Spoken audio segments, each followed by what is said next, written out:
Mikel Arteta has been advised to sign another Real Madrid star in addition to Arda Guler to solve Arsenal's attacking issues. Meanwhile, the club's fears have been confirmed with the latest update on Bukayo Saka's injury. Additionally, Arteta has been informed that Arsenal needs to act quickly on a specific transfer, as sharp criticisms about Kai Havertz's performance have begun to emerge. Stay with me until the end of the video to check out the latest Arsenal news straight from the Emirates Stadium. But before that, if you're as passionate about Arsenal as we are, don't waste any time and subscribe to our channel right now to stay updated on everything happening with the greatest team in the Premier League. And without further ado, let's dive into today's top news. Arsenal has established a solid track record in recent January transfer windows, making impactful additions to their squad. Martin Ødegaard's initial loan move in 2021 has since blossomed into a pivotal signing, while Jorginho and Leandro Trossard added the following year, provided depth and quality. Though Arsenal stayed quiet during last January's window, fans are hopeful that Mikel Arteta will re-enter the market this time, with expectations for at least one or two key signings to strengthen the squad for the remainder of the season. Real Madrid's Arda Guler has already been floated as a potential loan target, but now another high-profile Galactico is being linked with a move to the Emirates. This emerging interest from Arsenal suggests that Arteta is considering bold options to keep the Gunners competitive in the Premier League title race and their European campaign. Arsenal told to sign Brahim Diaz from Real Madrid. ESPN pundit Alejandro Moreno has suggested Brahim Diaz to Arsenal as an option when the window opens on the first day of 2025. Diaz, like Guler, has been struggling for game time under Carlo Ancelotti. He has played just 254 minutes of football in all competitions since the start of the season. When Moreno was asked if Arsenal should make a loan move for Guler, he replied on ESPN FC, "A guy that gives you something different. He has a different feel about him in terms of the game he can play." But yes, that profile, Brahim Diaz, for example, as well, who hasn't played a whole lot at Real Madrid. There is something to be said about an attacking player. When the game is 0-0 and it's late and you look at who's coming off the bench and what do you have? You're like, oh no, we're still going with the Gabriel Jesus route. Is this still the guy that saves us? I'm not quite sure that's the case. In fact, I know that's not the case. I think the options coming off the bench when it comes to the attack is pretty limited. Brahim Diaz's stats in 2023-24 will excite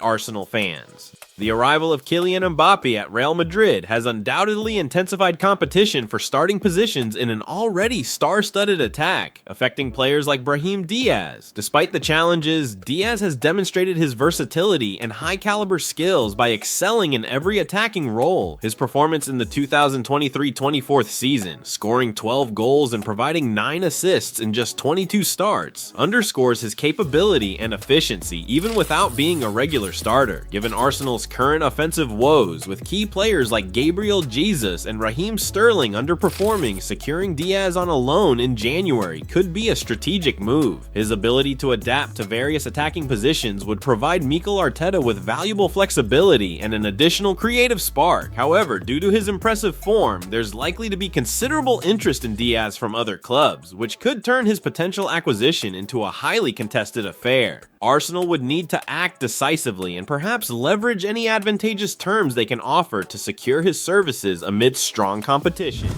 Arsenal fears realized as late as Bukayo Saka injury update raises concern ahead of Nottingham Forest. As the November international break wraps up, Arsenal's attention shifts back to the Premier League, where they face a challenging match against Nottingham Forest at the Emirates Stadium. The return of Bukayo Saka to the lineup would be a significant boost for the Gunners, especially as they navigate through an injury crisis that might see up to 7 players uncertain to participate in the upcoming game. Mikel Arteta is currently dealing with these injury setbacks at a critical time, with Nuno Espirito Santo's Forest side arriving in North London and standing level on points with Arsenal. The stakes are high. The match could have substantial implications for their standings in the league, making it crucial for Arteta to have as many of his key players available as possible. The potential return of Saka, one of Arsenal's most dynamic and influential players, could provide the spark needed to overcome these challenges and secure a vital win in this tightly contested part of the season. The injury situation at Arsenal is proving to be a significant challenge for Mikel Arteta as he prepares his squad for the upcoming match against Nottingham Forest. Among the concerns, Bukayo Saka's fitness is particularly alarming for the Gunners. Saka, a key figure in Arsenal's attack, withdrew from the England squad due to a thigh injury sustained in a recent draw with Chelsea. Following that match, Arteta expressed concerns about the severity of the injury, and updates have been anxiously awaited. With the game against Forest only 2 days away, the situation is tense. The latest from the Daily Mail, as reported by journalist Sammy Mockbell, describes Saka's situation as a race against time.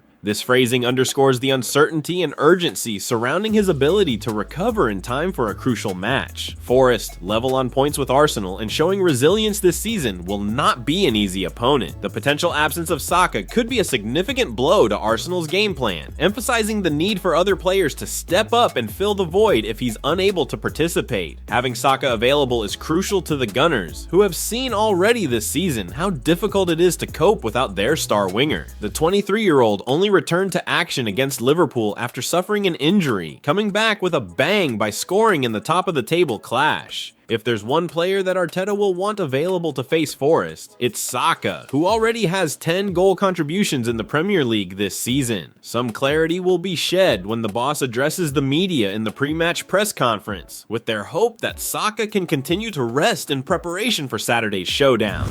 Mikel Arteta told Arsenal arguing for one transfer as brutal Kai Havertz verdict emerges. As Arsenal resumes Premier League play post-international break, they find themselves in 4th place, trailing league leaders Liverpool by 9 points. This position, after 11 games, highlights a concerning trend. Arsenal's goal tally is lower than the 3 teams above them in the standings. This could be a point of concern for Mikel Arteta and his squad, as they evaluate their performance and strategize for the upcoming matches. The context of these games adds a layer of complexity to their current predicament. Arsenal has faced significant challenges, including being reduced to 10 men in 3 of these matches. This disadvantage has undoubtedly impacted their play and possibly contributed to their lower goal production. However, the need for greater ruthlessness in front of goal is evident. A key example of missed opportunities came in the defeat to Bournemouth, where Gabriel Martinelli failed to capitalize on a critical chance at 0-0, despite the team being a man down following William Saliba's red card. Such moments underscore the potential for improvement in attack, which could alleviate some of the pressure on the team and possibly lead to better outcomes in tightly contested matches. Enhancing their goal-scoring efficiency could be crucial for Arsenal as they aim to close the gap with the top of the table and contend more effectively in the league. All that considered, pundit Gabriel Agbonlahor has launched a scathing attack on Arsenal's firepower and Kai Havertz in particular. Speaking on TalkSport, Agbonlahor claimed that the German was so poor against Chelsea before the break, saying Havertz is being bullied right now. Asked if Arsenal are contenders to win the Premier League, Agbonlahor replied, "No, I don't think so. I think they've gone. I really do. When I watch them, they're too reliant on Saka. Martinelli will turn up 1 game out of 5. Havertz doesn't look to me like he's that leader that you want up front. They miss a striker. You see the problem though, that last season I'm sure they only scored 3 or 4 goals less than them. Have to check that. Less than Manchester City. So everyone was saying they don't need a striker. They spread their goals out. Ødegaard, Saka, Trossard, Martinelli, Havertz. But what would you do if you did have a striker? You might go and score 10 more goals than Manchester City. Arsenal, for me, are dying for an Isak, that sort of player who can hold the ball up. He's strong, he's aggressive, he's quick and behind, and he can score every type of goal. Havertz is getting bullied, he doesn't know where he's playing. The Chelsea game, he was so poor. So for me, Arsenal, if they don't make a top striker signing in January, I don't think they're going to be up there. Well folks, those were the main news for today. If you enjoyed the video and want to stay updated on everything happening with our beloved team, you know what to do. Subscribe to the channel now and hit the bell icon so you don't miss any updates. Thanks for joining us, and until the next video.